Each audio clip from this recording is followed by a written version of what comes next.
संवेदना foundation Ajara celebration परिवर्तन चळवळीचे सादर करत आहे संवेदना कमल पुरस्कार 2025।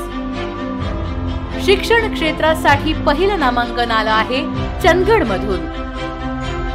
सटुप्पा अण्णाप्पा फडके सर एका निष्ठावान शिक्षकाचा 24 वर्षांचा गुणवत्तापूर्ण प्रवास, अनेक विद्यार्थ्यांना शिष्यवृत्ती परीक्षेत यश मिळवून देत आदर्श निर्माण करणारे शिक्षक।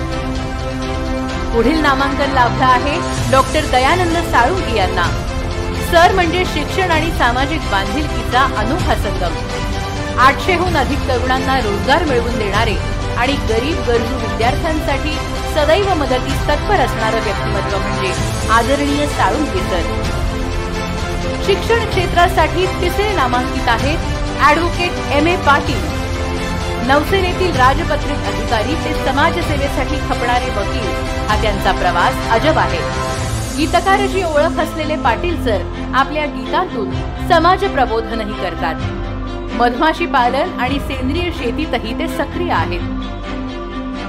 शिक्षण क्षेत्रातून पुन्हा एकदा नामांकन आलं आहे उत्तूरचे बहुआयामी व्यक्तिमत्व M.K. गोंधळी यांना।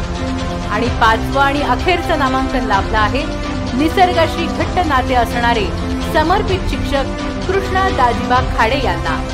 खाडे सर म्हणजे आधुनिक गाडगे बाबाज। हातीवडे गावाला स्मार्ट विलेज पुरस्कार मिळवून देण्यात त्यांचं योगदान विसरता येणार नाही। शालेय अध्यापनासोबत गावात वनौषधी पार्क फुलवण्यात ते अग्रेसर आहेत। चला तर मग बघूया कमल पुरस्कारासाठी शिक्षण क्षेत्रातून कोण मारणार बाजी।